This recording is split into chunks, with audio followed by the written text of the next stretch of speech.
Good afternoon students, I am Ayush, your physics teacher. आज है बेटा हमारा यूनिट्स एंड मेजरमेंट का सेकंड लेक्चर। पहले लेक्चर में हमने physical quantities, units, fundamental quantities, fundamental units, ठीक है, डिराइव्ड क्वांटिटी, इन सब के बारे में पढ़ लिया था। डायमेंशंस हमने अच्छे से समझ लिए थे बेटा। अब हमारा क्या चल रहा था, यूजेस ऑफ डायमेंशनल एनालिसिस, जिसका पहला यूज हम देख चुके थे बेटा लास्ट लेक्चर में अच्छे से। तो मेक श्योर कि आप वो कंप्लीट करके यहाँ पे आ रहे हो। क्या था बेटा पहला अपना, to check the correctness of an expression. किसी भी फिजिकल एक्सप्रेशन की करेक्टनेस चेक करते थे अपन किससे, डायमेंशनल एनालिसिस से। ठीक है, क्या था बेटा, एक बार रिकेप करवा देता हूं मैं आपको। प्रिंसिपल ऑफ होमोजेनिटी, एक सेकंड बेटा, principle of homogeneity. Principle of homogeneity क्या बोलता है बेटा, ये जो अपना पहला वाला था वो इसी पर बेस्ड है। प्रिंसिपल ऑफ होमोजेनिटी क्या बोलता है बेटा, किसी भी फिजिकल एक्सप्रेशन में सारे टर्म्स का डायमेंशनल फॉर्मूला सेम होगा। अपने देखा था s equals to ut plus half A T square, इसका डायमेंशन फॉर्मूला, इसका डायमेंशन फॉर्मूला, इसका डायमेंशन फॉर्मूला सेम होता है। कोई भी फिजिकल एक्सप्रेशन कब करेक्ट होती है बेटा, जब उसके हर एक टर्म का डायमेंशन फॉर्मूला अपने इक्वल हो, सेम हो। क्लियर हुआ। और इससे एक और चीज क्या समझ में आई थी हमें, देखो इसका डायमेंशन फॉर्मूला, इसका डायमेंशन फॉर्मूला अगर सेम है, मतलब ये और ये अपनी सेम ही फिजिकल क्वांटिटी है, ये दोनों क्या अपनी सेम फिजिकल क्वांटिटी है, मतलब हम हमेशा सेम फिजिकल क्वांटिटी को ही ऐड या सब्ट्रैक्ट कर सकते हैं। इतना क्लियर है बेटा। मतलब मैं वेलोसिटी और फोर्स को ऐड नहीं कर सकता, मैं वेलोसिटी को वेलोसिटी में ही ऐड करना पड़ेगा। हो सकता है यार एक वेलोसिटी आपको अलग दिख रही हो और दूसरी वेलोसिटी को लिखने का तरीका अलग। क्लियर हुआ बेटा, आया समझ में। ये था अपना पहला यूज या फिर एप्लीकेशन बोल सकते हो। ठीक है, डायमेंशन एनालिसिस का बेटा सेकेंड यूज है अपने पास, to convert one unit system into another. मतलब एक यूनिट सिस्टम को दूसरे यूनिट सिस्टम में कन्वर्ट करना। बेटा यूनिट सिस्टम क्या होते हैं, देखो अपन ने एसआई यूनिट देखा था, ठीक है। एसआई यूनिट में एक काम करो, टेबल बना देता हूँ, ठीक है ना। यहाँ पे अपने पास लेंथ, ये है अपने पास मास, और यहाँ पे अपने पास टाइम। एसआई यूनिट में लेंथ की यूनिट क्या थी बेटा अपने पास,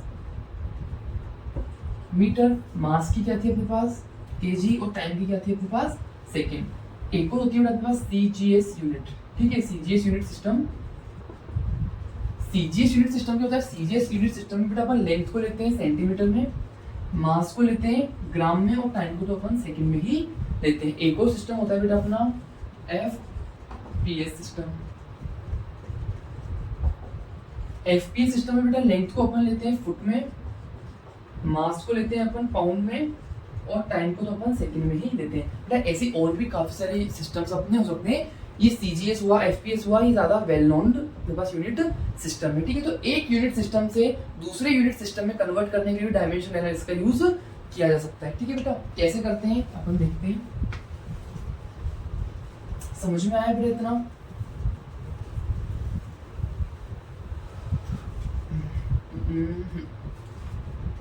सपोज मैं एग्जांपल लेता हूं, कन्वर्ट 1 जूल इनटू 1 अर्ज। अब जूल क्या है, अर्ज क्या है बेटा, देखो एनर्जी की एसआई यूनिट, एनर्जी की एसआई यूनिट क्या है अपने पास, जूल है, ठीक है। और एनर्जी की सीजीएस यूनिट है अपने पास अर्ज। देखो बेटा एनर्जी अपने पास डिराइव्ड क्वांटिटी है, ठीक है। तो इसकी यूनिट कैसी हुई, डिराइव्ड यूनिट, मतलब इसको मैं फंडामेंटल यूनिट से निकाल सकता हूँ। कैसे, क्या कन्वर्ट करना है बताओ मुझे। एक जूल को एक अर्ज में कन्वर्ट करना है। एक जूल क्या बेटा एसआई यूनिट, और एक अर्ज क्या आपके पास सीजीएस यूनिट। सबसे पहले आपको एनर्जी का डायमेंशनल फॉर्मूला पता होना चाहिए। एनर्जी का डायमेंशनल फॉर्मूला क्या होता है बेटा अपने पास, M L square T minus 2। आप किसी भी फॉर्मूले से निकाल सकते हो। वो काइनेटिक एनर्जी का फॉर्मूला होता है हाफ एम वी स्क्वायर, आप वहां से एनर्जी का डायमेंशनल फॉर्मूला निकाल सकते हो। पोटेंशियल एनर्जी एमजी से निकाल सकते हो, या फिर अगर आपने वर्क डन पढ़ा हुआ है तो आप वर्क डन से भी एनर्जी का डायमेंशनल फॉर्मूला निकाल सकते हो। बेटा करना क्या है इस कन्वर्जन के लिए, बहुत एकदम इजी बताऊंगा। तो काफी सारी बुक्स में बहुत कॉम्प्लिकेट करा हुआ है कि n1 u1 equals to n2 u2, किसका डिवाइड किसको, नहीं। सिंपल सा, मुझे एक जूल को एक अर्ज में कन्वर्ट करना है, तो एक जूल को मैं कैसे लिख सकता हूँ, एक जूल को बेटा मैंने ऐसा लिखा, देखो एक जूल मतलब एनर्जी, एम एम क्या होता है बेटा अपने पास, मास। तो यहाँ पे अपन एसआई यूनिट है ना, तो मास की एसआई यूनिट यहाँ पे लिख दो। मास की एसआई यूनिट क्या है बेटा अपने पास, 1 केजी। लेंथ, लेंथ की एसआई यूनिट क्या है अपने पास, मीटर, तो 1 मीटर का होल स्क्वायर। टाइम की 1 सेकंड का 1 सेकंड की पावर -2। सेम अपना बेटा 1 अर्ज, अर्ज क्या है अपने पास सीजीएस यूनिट, तो मास की सीजीएस यूनिट क्या है बेटा अपने पास ग्राम, तो 1 ग्राम, पावर यहाँ पे 1 है तो 1 ही रहेगी। लेंथ की सीजीएस यूनिट क्या बेटा अपने पास सेंटीमीटर, तो 1 सेंटीमीटर की पावर 2, और टाइम की तो अपने पास 1 सेकंड की पावर -2। क्लियर हुआ।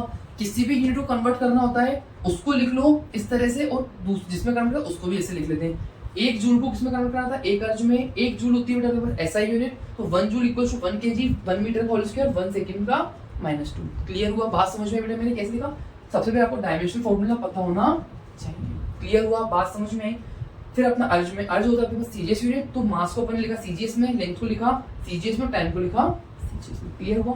कुछ नहीं करना बेटा आपको, अब बस 1 जूल को 1 अर्ज से डिवाइड कर दो। क्या हो जाएगा यहाँ पे बेटा 1 जूल डिवाइडेड बाय 1 अर्ज इक्वल्स टू यहाँ पे 1 KG divided by 1 gram, 1 metre divided by 1 centimetre की पावर 2, और 1 सेकेंड डिवाइडेड बाय 1 सेकेंड की पावर।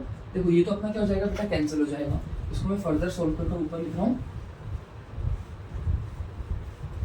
ध्यान से देखना बेटा। क्या है यहाँ पे 1 जूल डिवाइडेड बाय 1 अर्ज इक्वल्स टू, मैं 1 केजी को या फिर ग्राम में लिख रहा, फिर ग्राम को देखो, मुझे क्या पता है बेटा 1 केजी इक्वल्स टू 1000 ग्राम होते हैं, और 1 मीटर होता है मेरे पास 100 सेंटीमीटर के बराबर।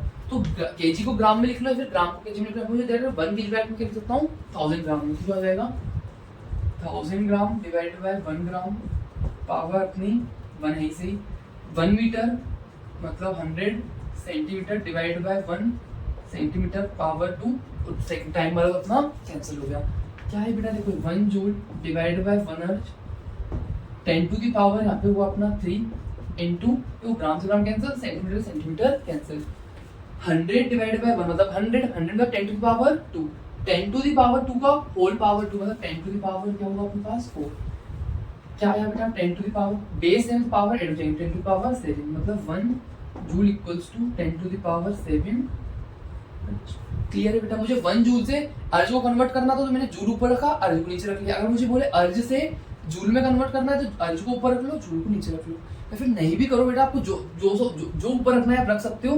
लास्ट में क्या कर देना मुझे देखना है, देखो ये आ गया मेरे पास 1 joule divided by 1 erg equal to 10 to the power 7। मुझे 1 अर्ज इक्वल टू देखना है तो क्या हो जाएगा बेटा, अर्ज को इधर ले आओ, 10 टू द पावर 7 को नीचे ले आओ, 1 divided by 10 to the power 7 joule equals to 1 erg. क्या हो जाएगा 10 टू द 7 ऊपर 10 to the power -7 joule equals to 1।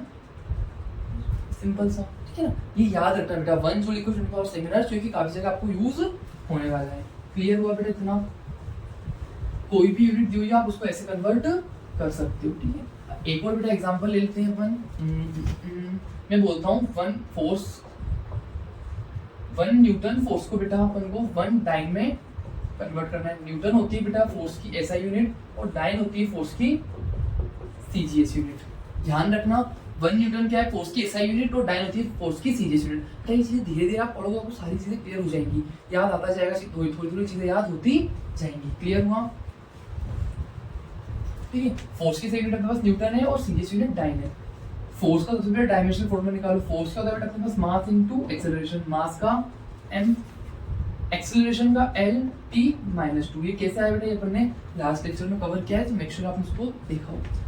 Force का क्या होगा बेटा m l t -2 प्लस मुझे क्या लिखना है 1 न्यूटन, तो 1 न्यूटन इक्वल्स टू m क्या है मास, मास को सीजी, देखो यहाँ पे अपने पास एसआई यूनिट में रखा है, तो मास को रखिए अपन एसआई यूनिट में, क्या हो जाएगा 1 केजी, पावर यहाँ पे 1 है तो 1, l लेंथ की एसआई यूनिट क्या है अपने पास मीटर, तो 1 मीटर की पावर 1, टाइम का तो 1 सेकेंड पावर -2।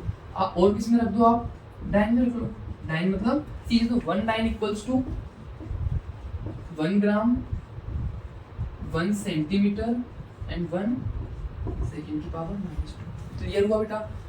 कुछ नहीं करना, फोर्स का होगा m l t -2, मास को एसआई में रखो, अगर एसआई देख रहे हो l को एसआई में रखो, t को एसआई में रखो, खत्म, डिवाइड कर दो।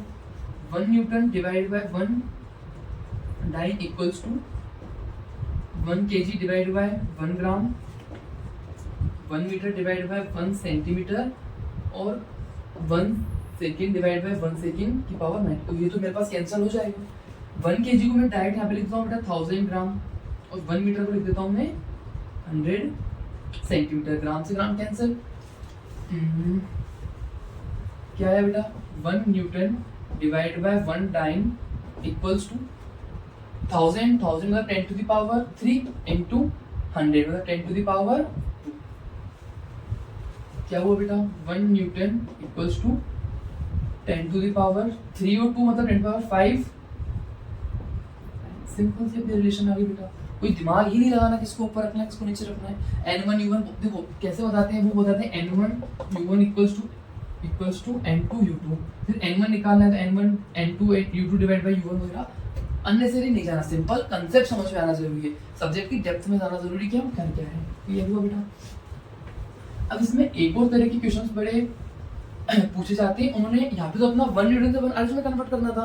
अगर उन्होंने दे दिया आपको कुछ और, सपोज उन्होंने बोला बेटा मेरे पास g है, g की value 6.67 into 10 to the power -8 dyne centimetre square gram. इसको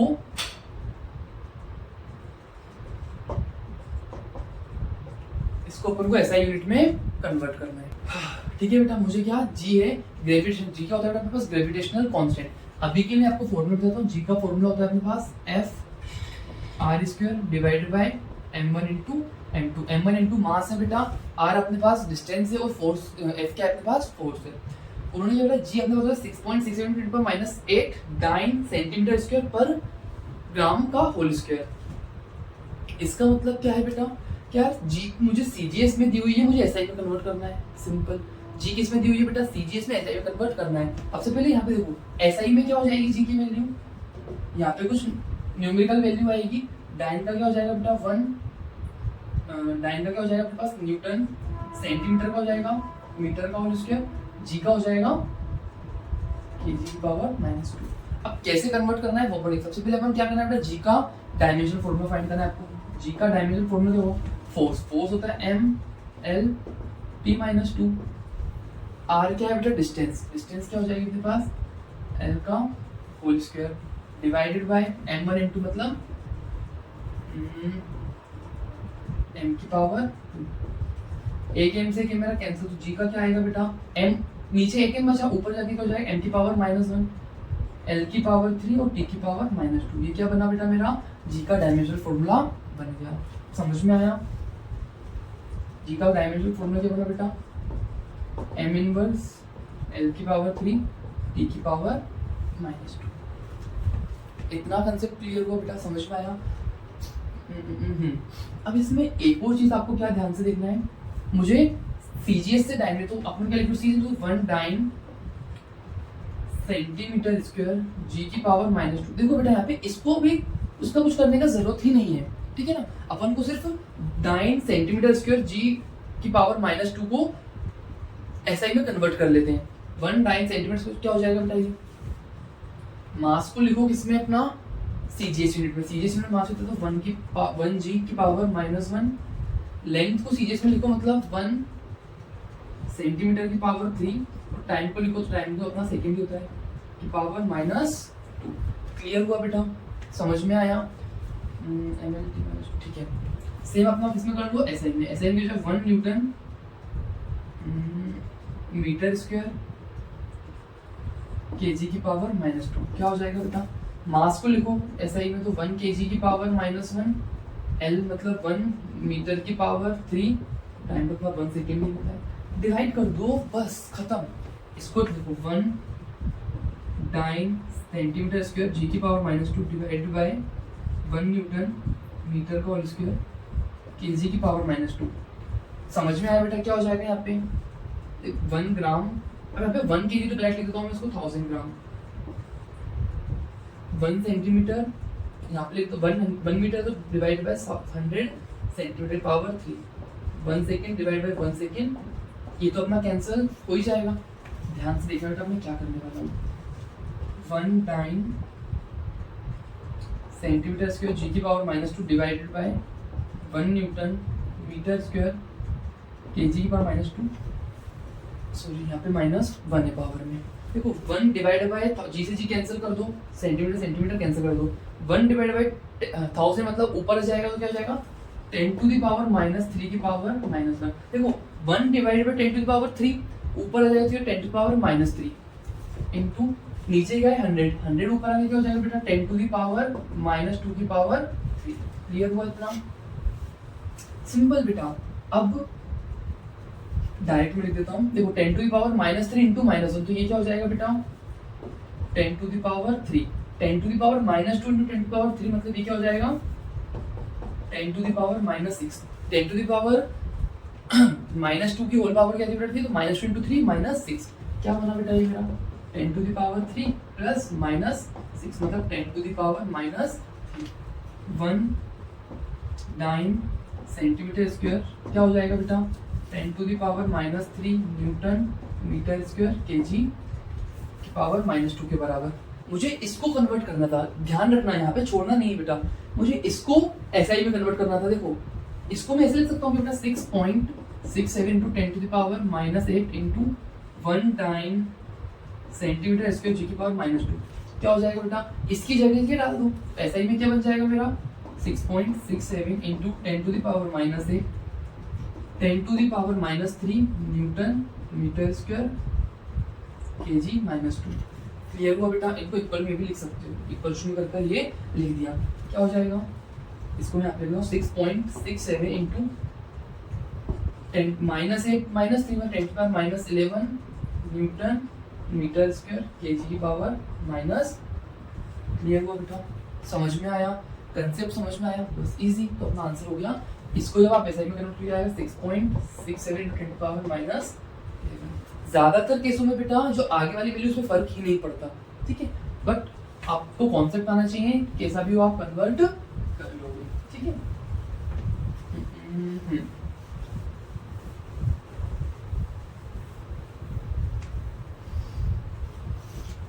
अब आता है बेटा अपना लास्ट एप्लीकेशन या फिर लास्ट यूज। लास्ट यूज होता है बेटा to deduce the relation between physical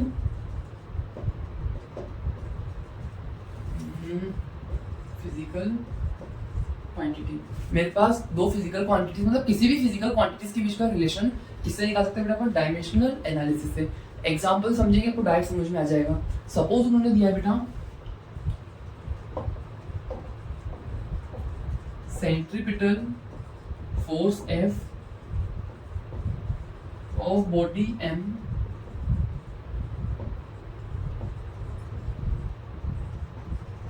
having velocity V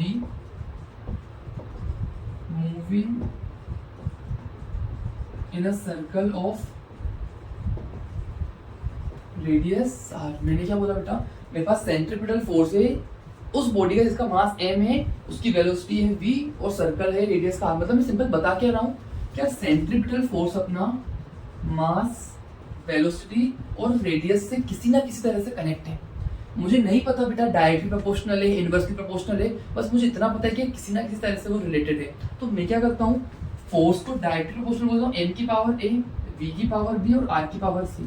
sir आपने आपको पता नहीं ना कि इनवर्सली है डायरेक्टली है, आपने यहाँ पे प्रोपोर्शनली क्यों कर दिया बेटा। a की value suppose negative I, a की वैल्यू क्या है नेगेटिव, तो a क्या जाएगा नीचे जाएगा, तो इनवर्सली प्रोपोर्शनल। मतलब सपोज मेरे को f की पावर डायरेक्टली प्रोपोर्शनल है तो m की पावर -1 से, इसका मतलब क्या है 1 डिवाइड बाय m, तो इनवर्सली हो गया ना। इसलिए मैंने क्या ले लिया abc जनरल ले लिया, abc की जो भी वैल्यू आएगी उसके अकॉर्डिंगली अपना आंसर मिल जाएगा। क्लियर हुआ बेटा। मतलब आपको ये देखना है कि कौन सी चीज किससे रिलेटेड है। तीन चीजें हैं अपने पास, फोर्स मास वेलोसिटी और रेडियस से अपनी प्रोपोर्शनल है, a b c की पावर ले ली। अब इनवर्सली प्रोपोर्शनल है डायरेक्टली प्रोपोर्शनल है, अपना पता चल जाएगा। यहाँ पे क्या करो बेटा, प्रोपोर्शनलिटी साइन में कांस्टेंट आया, m की पावर a v की पावर b r की पावर c। ये होता है बेटा बस डायमेंशनलेस प्रोपोर्शनल, ठीक है, सॉरी डायमेंशनलेस कांस्टेंट। क्लियर है बेटा, इसको क्लियर कर देता हूँ। f क्या आया k, m की पावर a v की पावर b r की पावर c।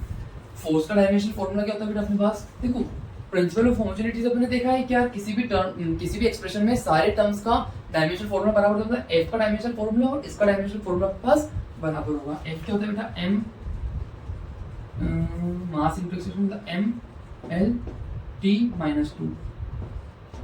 के तो बेटा अपना डायमेंशन इज कांस्टेंट है। m क्या होता है मास मतलब m की पावर a। v क्या होता है बेटा वेलोसिटी मतलब l t माइनस 1 की पावर b। और r क्या है रेडियस मतलब l की पावर c। कुछ नहीं करना बेटा, बहुत इजी होता है, आपको कंपेयर करना है m l t minus 2। m की पावर देखो बेटा m a की तो m की पावर a रहेगी, l की पावर b और l की पावर c, तो l की पावर क्या हो जाएगी b प्लस c।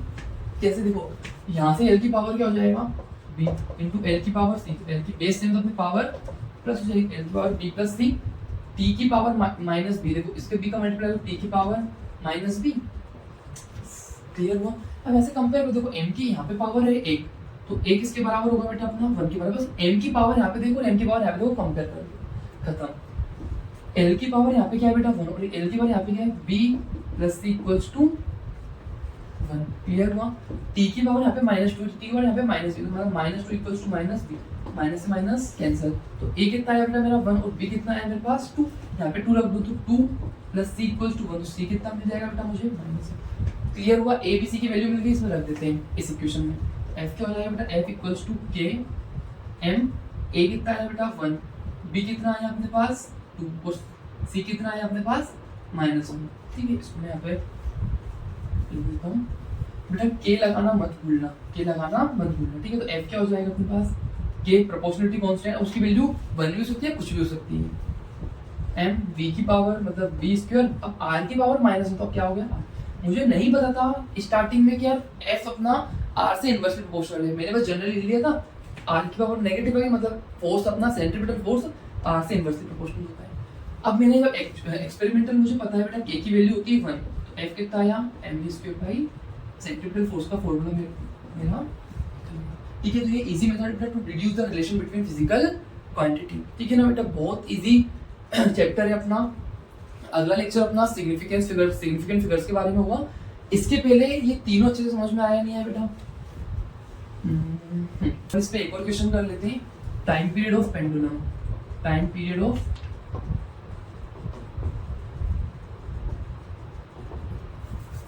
देखो बेटा, अपने पास जो पेंडुलम होता है ना, उसके एक ऑसिलेशन कंप्लीट होने का टाइम है, तो सोच अपन टाइम पीरियड। एक पेंडुलम का टाइम पीरियड उसकी लेंथ पर डिपेंड करता है। ठीक है, उसकी लेंथ पर डिपेंड करता है, उसकी मास पर डिपेंड करता है, और एक्सेलरेशन ड्यू टू ग्रेविटी मतलब acceleration due to gravity G पर अपना डिपेंड करता है। ठीक है, तो अपन इसको टाइम पीरियड की रिलेशन फाइंड करना है, टाइम पीरियड का फॉर्मूला फाइंड करना है। तो टाइम पीरियड किस किस पे प्रोपोर्शनल है बेटा, लेंथ मतलब l की पावर a बोल दो, मास तो m की पावर b बोल दो, g की पावर c बोल देते हैं। पर प्रोपोर्शनल है, कांस्टेंट आया l की पावर a, m की पावर b, g की पावर c। टाइम पीरियड मतलब सिंपल अपना टाइम, तो टाइम की डायमेंशन क्या हो जाएगी बेटा t। क्लियर हुआ। k तो मेरे पास डायमेंशनलेस क्वांटिटी है, l क्या होता है बेटा लेंथ क्या हो जाए l की पावर a, m अपने पास मास मतलब m की पावर v, और g क्या है अपने पास acceleration due to gravity. Acceleration क्या होती है अपने पास l t माइनस 2, तो इसकी पावर c। क्लियर हुआ। अब यहाँ पे l नहीं है m नहीं है, तो मैं इसको ऐसे लिख सकता हूँ क्या बेटा, m की पावर 0, l की पावर 0 और t की पावर 1।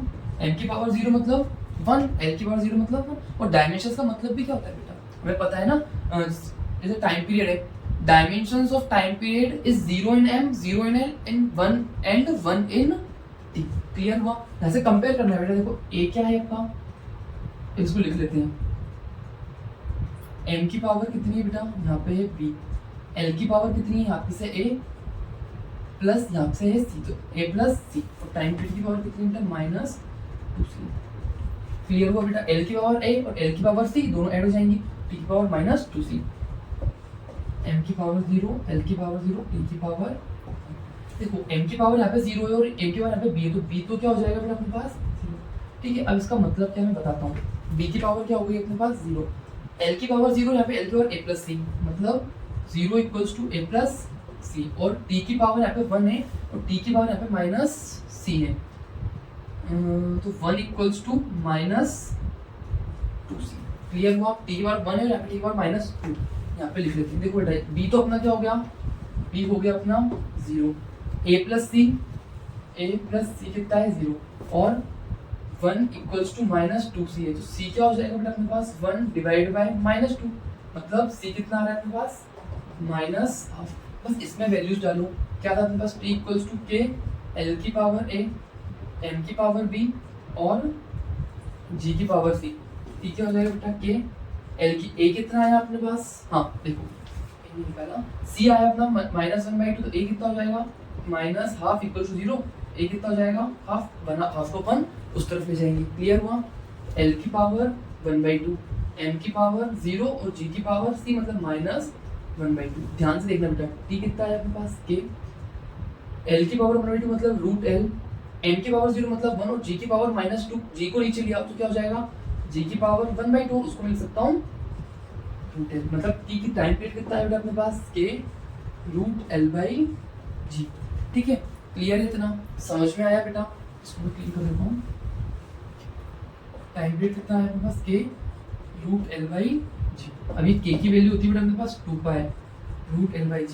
देखो आपको इतना ही करना है, ये तो एक्सपेरिमेंटल मैंने जब कर देखा तो मुझे पता है कि यार k की वैल्यू कितनी होती है 2 आपका आंसर सिर्फ यहीं तक आएगा। अगर आपको k की वैल्यू नहीं पता तो इसके आगे आपका आंसर नहीं आएगा। अब इसमें एक चीज मैंने बोला था कि यार टाइम पीरियड पर मास पर डिपेंड कर रहा है, इस इक्वेशन में मास आया क्या बेटा, मास में कोई डायमेंशन, b की वैल्यू क्या हो गई थी 0, मतलब मास में तो डायमेंशन है ही नहीं, मतलब सिंपल पेंडुलम का अपना, ध्यान सुनना बेटा, सिंपल पेंडुलम का टाइम पीरियड मास पर डिपेंड ही नहीं करता। तो इस तरह से बेटा आप क्या कर सकते हो, रिलेशंस फाइंड कर सकते हो। अब आते हैं बेटा लिमिटेशंस, डायमेंशन एनालिसिस की कुछ लिमिटेशंस होती हैं। ठीक है बेटा, अब हमारा लास्ट थोड़ा सा टॉपिक बचा है क्या, लिमिटेशंस ऑफ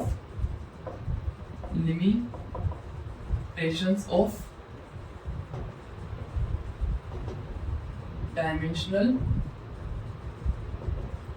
एनालिसिस। ठीक है, पहला लिमिटेशन तो क्या है बेटा, अपना जो पहला वाला यूज था ना उससे निकल कर आता है क्या, तो प्रिंसिपल ऑफ होमोजेनिटी क्या बोलती है बेटा, कोई भी इक्वेशन करेक्ट कब होती है, कोई भी इक्वेशन कब उसके सारे टर्म्स का डायमेंशन फॉर्मूला बराबर हो। फॉर एग्जांपल मैं बोलता हूँ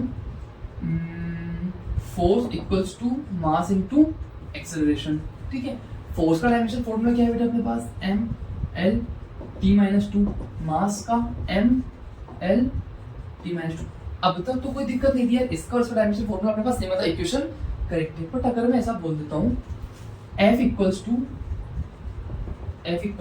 3 ma/2, अब इसमें अपन चेक करते हैं, f का dimension formula m l t-2, यहाँ पे m l t-2, बात अभी से, क्योंकि 3 और 2 को तो अपन लेते ही नहीं है ना, डायमेंशनल फॉर्मूले में अपन मैग्नीट्यूड ऑफ न्यूमेरिकल वैल्यू को लेते हैं क्या बेटा, तो ये फॉर्मूला डायमेंशनली तो करेक्ट है, ये इक्वेशन डायमेंशनली तो करेक्ट है, बट एक्चुअल में मुझे पता है कि यार फोर्स क्या होता है, पास मास इंटू एक्सेलरेशन बराबर होता है 3/2, जैसा कुछ भी नहीं होता। क्लियर हुआ बेटा, समझ में आया। एक और एग्जांपल अपन ले लेते हैं, मेरे पास काइनेटिक एनर्जी या फिर जनरल एनर्जी बोलो, एनर्जी होती है हाफ mv², एनर्जी ले लेते हैं, एनर्जी क्या होती है बेटा, kinetic energy plus potential energy का सम। ठीक है ना, हाफ mv² और यहाँ पे mg। यहाँ से मैं अगर डायमेंशनली चेक करूंगा, इसका डायमेंशन और ई का डायमेंशन अपने क्या आ रहा है, सेम आ रहे हैं। ठीक है, बट अगर मैं ऐसा बोल देता हूँ, देखो ई के डायमेंशन क्या होते हैं ml² t-2, काइनेटिक एनर्जी निकालो हाफ v² है, मतलब l का स्क्वायर t की पावर -2, प्लस इसका देखेंगे m मतलब अपना m, l मतलब g मतलब l t-2 और h मतलब अपना l इंटू l क्या हो जाएगा l की पावर 2, मतलब तीनों के डायमेंशंस तो क्या आ रहे हैं बेटा, सेम आ रहे हैं। बट अगर मैंने यहाँ पे बोल दिया कि यार यहाँ पे 3 mgh है, क्या है बेटा 3 mgh, ठीक है, या फिर यहाँ से मैंने 2 को हटा दिया, यहाँ से बेटा मैंने 2 को, अभी भी ये इक्वेशन डायमेंशनली तो क्या है बेटा अपनी करेक्ट है, ये equation dimensionally correct, but actual में इक्वेशन करेक्ट है या नहीं, क्योंकि मुझे पता है कि यार काइनेटिक एनर्जी हाफ mv² होती है और पोटेंशियल एनर्जी बस mgh होता है। क्लियर हुआ बेटा, बात समझ में आई थोड़ी थोड़ी।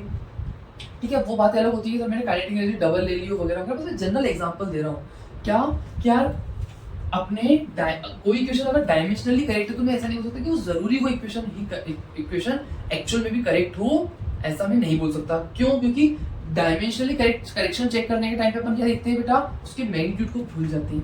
हाँ, एक चीज जरूर है, अगर कोई इक्वेशन डायमेंशनली इनकरेक्ट है तो वो गलत होगी, बट अगर कोई इक्वेशन डायमेंशनली करेक्ट है तो मैं ऐसा 100% नहीं बोल सकता कि वो अपनी एक्चुअल में भी करेक्ट होगी। क्लियर हुआ? ये तो मेरा एक पहला लिमिटेशन हो गया। दूसरा लिमिटेशन क्या है बेटा? दूसरा लिमिटेशन समझना, लास्ट वाला अपन ने पढ़ा to deduce the relation between physical quantities. मैंने देखा था बेटा भी टाइम पीरियड का क्या आया था के रूट एल बाई। तो लिमिटेशन ये है बेटा क्या डायमेंशन का यूज करके आप के की वैल्यू फाइंड नहीं कर सकते, प्रपोर्शनल जो कांस्टेंट है उसकी वैल्यू आप फाइंड नहीं कर सकते। जैसे मैंने फोर्स का देखा था, सेंट्रीपिटल फोर्स का क्या आया था K M B square by R. अब के तो मुझे पता था कि यार इस केस में 2 पाई होता है, इस केस में 1 होता है, बट मुझे अगर नहीं पता, मैं सिर्फ अगर डायमेंशनल एनालिसिस यूज करके फॉर्मूला निकाल रहा हूँ, तो मैं इस के की वैल्यू प्रपोर्शनल की वैल्यू फाइंड कर सकता हूँ क्या? इस कांस्टेंट की वैल्यू फाइंड कर सकता हूँ क्या? नहीं। तो ये होता है बेटा अपना अगला लिमिटेशन। और बाकी कुछ कुछ लिमिटेशंस ऐसे भी होते हैं कि अगर मेरे पास 3 से ज्यादा फिजिकल क्वांटिटी पे कोई फिजिकल क्वांटिटी डिपेंड कर रही है तो उसका मैं फॉर्मूला डायरेक्ट डायमेंशनल एनालिसिस से नहीं निकाल सकता, ठीक है ना? उसके लिए अलग अलग प्रोसेसेस होती हैं, अपने अलग अलग डेरिवेशंस होते हैं, ठीक है? क्लियर हुआ बेटा? आई बात समझ में? ठीक है, इतना ही आज के लेक्चर में बस इतना ही। अपना बेटा यूनिट्स एंड मेजरमेंट 90% कवर हो चुका है। एक छोटा सा टॉपिक है सिग्निफिकेंट फिगर्स का, वो अपन नेक्स्ट लेक्चर में कवर कर लेंगे, ठीक है? All the best.